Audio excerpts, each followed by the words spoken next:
Shalom sahabat aku dan dia. Puji Tuhan, saya Anis Priambodo dapat menjumpai Anda pada hari ini. Kali ini saya ingin membahas sebuah topik, melangkah maju bersama Allah, diambil dari Keluaran 14. Doa dan harapan saya Anda diberkati oleh Tuhan Yesus Kristus melalui topik ini. Selamat mendengarkan.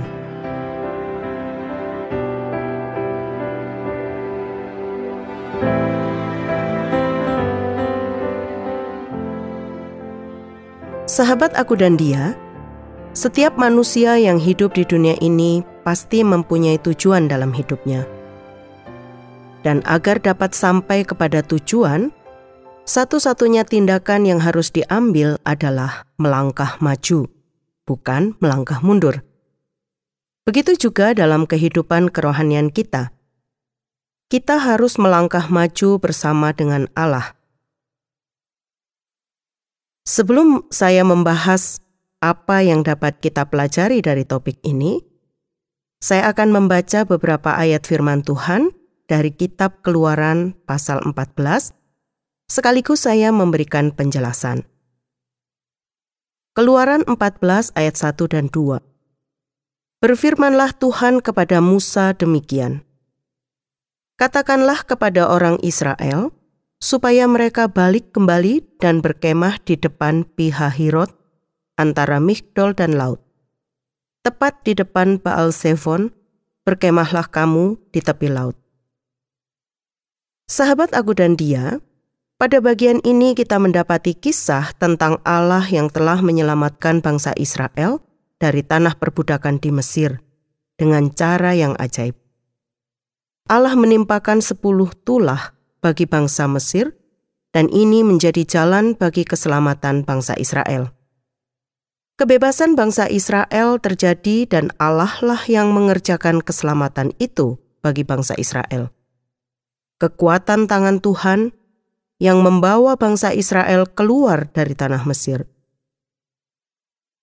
Ketika bangsa Israel sudah memulai perjalanan mereka menuju tanah perjanjian yang berlimpah susu dan madunya, Tuhan berfirman kepada Musa agar bangsa Israel berkemah di Pi-hahirot antara Migdol dan laut. Jika kita memperhatikan secara geografis, sebenarnya dari Ramses, tanah Goshen, tempat bangsa Israel di tanah Mesir, menuju Sukot, itu jalan yang harus ditempuh menuju Kanaan. Namun Tuhan memimpin menuju Etam. Daerah ini ada di sebelah Sukot, dan lebih lagi Pi-hahirot, berarti bangsa Israel harus mundur ke wilayah Etam, kemudian bangsa Israel berkemah di Baal-Zefon di tepi laut. Dari tulisan Musa, kita dapat membaca bahwa sebagaimana yang Tuhan firmankan akan mengeraskan hati Firaun, maka terjadilah demikian. Keluaran 14 ayat 5-14. Ketika diberitahukan kepada Raja Mesir bahwa bangsa itu telah lari, maka berubahlah hati Firaun dan pegawai-pegawainya terhadap bangsa itu. Dan berkatalah mereka, apakah yang telah kita perbuat ini, bahwa kita membiarkan orang Israel pergi dari perbudakan kita? Kemudian ia memasang keretanya dan membawa rakyatnya, serta ia membawa 600 kereta yang terpilih. Ya, segala kereta Mesir masing-masing lengkap dengan perwiranya. Adapun orang Mesir, segala kuda dan kereta Firaun, orang-orang berkuda dan pasukannya, mengejar mereka dan mencapai mereka pada waktu mereka berkemah di tepi laut, dekat Pi-hahirot di depan Baal-Zefon. Bagaimana menurut sahabat aku dan dia? Di depan ada laut, dan di belakang ada Firaun dan pasukannya. Apa yang harus dilakukan bangsa Israel? Ketika Firaun telah dekat, orang Israel menoleh, maka tampaklah orang Mesir bergerak menyusul mereka. Lalu sangat ketakutanlah orang Israel dan mereka berseru-seru kepada Tuhan. Tetapi berkatalah Musa kepada bangsa itu, Janganlah takut, berdirilah tetap dan lihatlah keselamatan dari Tuhan yang akan diberikannya hari ini kepadamu. Sebab orang Mesir yang kamu lihat hari ini tidak akan kamu lihat lagi untuk selama-lamanya.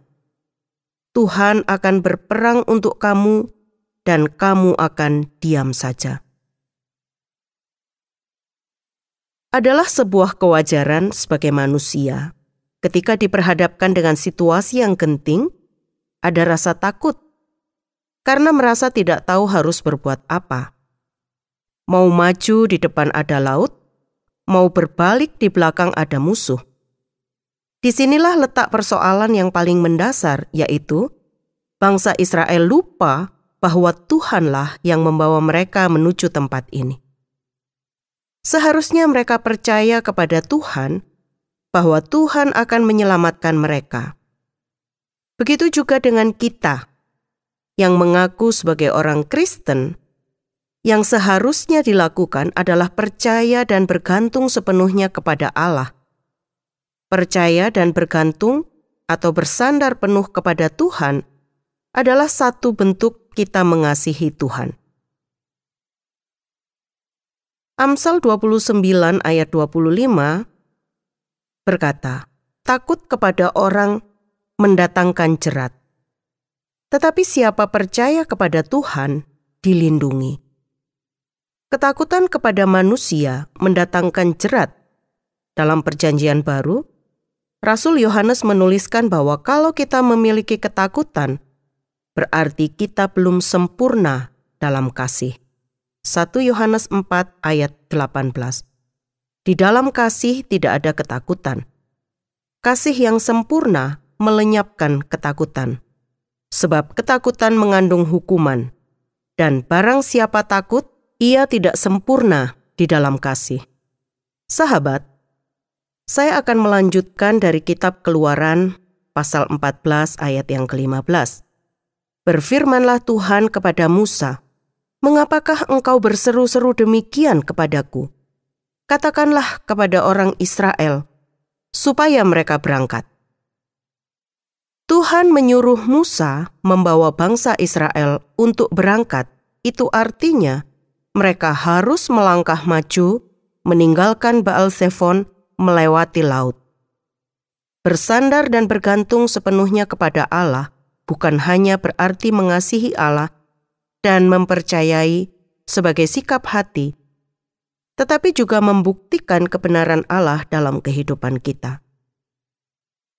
Mengizinkan Allah bertindak dalam kehidupan kita karena kita percaya bahwa Allah yang sanggup menolong kita. Di sini yang dituntut adalah iman.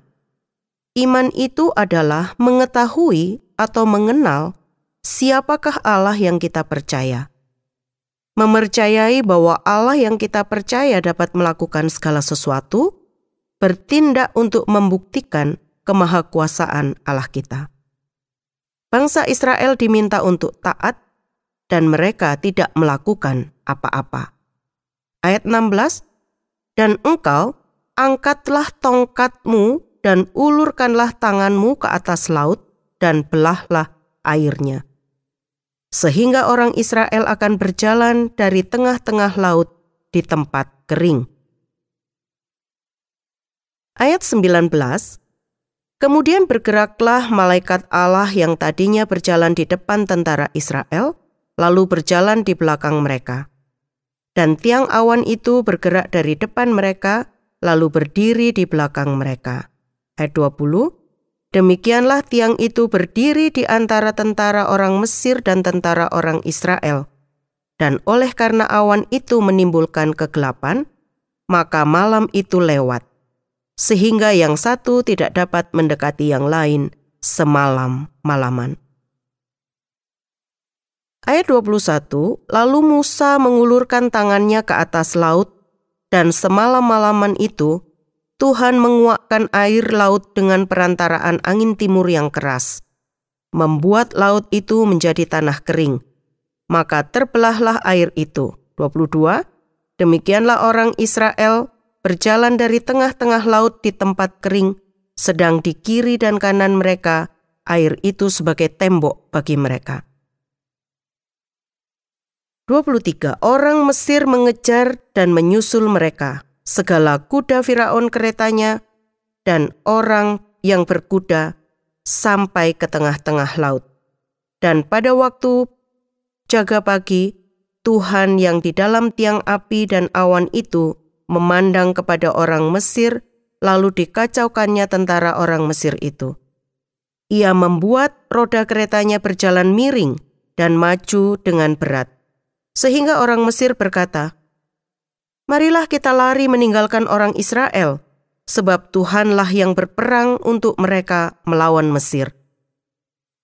Ayat 26, berfirmanlah Tuhan kepada Musa, "Ulurkanlah tanganmu ke atas laut, supaya air berbalik meliputi orang Mesir, meliputi kereta mereka dan orang mereka yang berkuda." Musa mengulurkan tangannya ke atas laut, maka menjelang pagi, berbaliklah air laut ke tempatnya. Sedang orang Mesir lari menuju air itu. Demikianlah Tuhan mencampakkan orang Mesir ke tengah-tengah laut. Ayat 28, berbaliklah segala air itu, lalu menutupi kereta dan orang berkuda dari seluruh pasukan Firaun yang telah menyusul orang Israel itu ke laut. Seorang pun tidak ada yang tinggal dari mereka. Sahabat aku dan dia, perintah Tuhan bagi bangsa Israel adalah berangkat. Itu artinya mereka harus melangkah maju. Tuhan tidak membiarkan bangsa Israel sendirian. Tetapi Allah ada bersama dengan mereka. Sangat jelas pada bagian firman Tuhan ini bahwa Tuhan menyatakan kemuliaannya. Malaikat Tuhan yang tadinya di depan bangsa Israel bergerak ke belakang, dan tiang awan juga bergerak ke belakang, ada di antara orang Mesir dan di antara tentara Israel. Melangkah maju bukanlah sebuah jalan yang mudah, namun jika Tuhan yang menghendaki, maka kita tidak boleh ragu. Sebab ketika Tuhan menghendaki, maka Tuhan akan bertindak. Yang perlu kita lakukan adalah menaati Allah.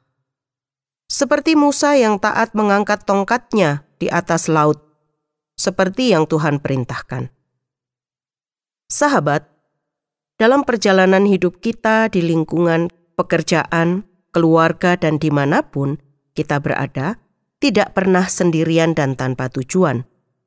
Karena Tuhan, melalui firman-Nya dan oleh kuasa Roh-Nya yang ada di dalam hati kita, menuntun kita kepada tujuan yang jelas. Tempat yang terang, bukan kegelapan.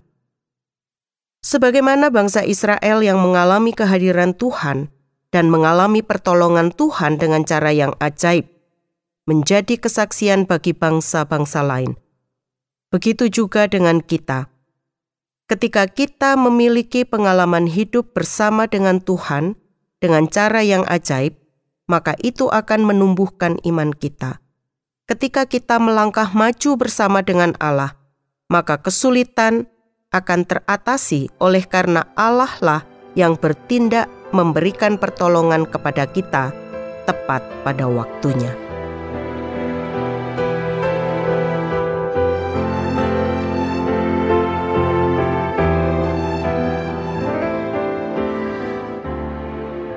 Baiklah sahabat aku dan dia, sampai di sini perjumpaan kita kali ini.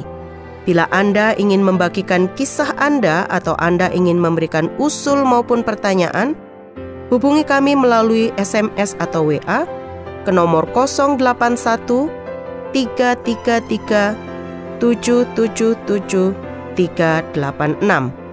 Saya Anis mohon pamit, sampai jumpa.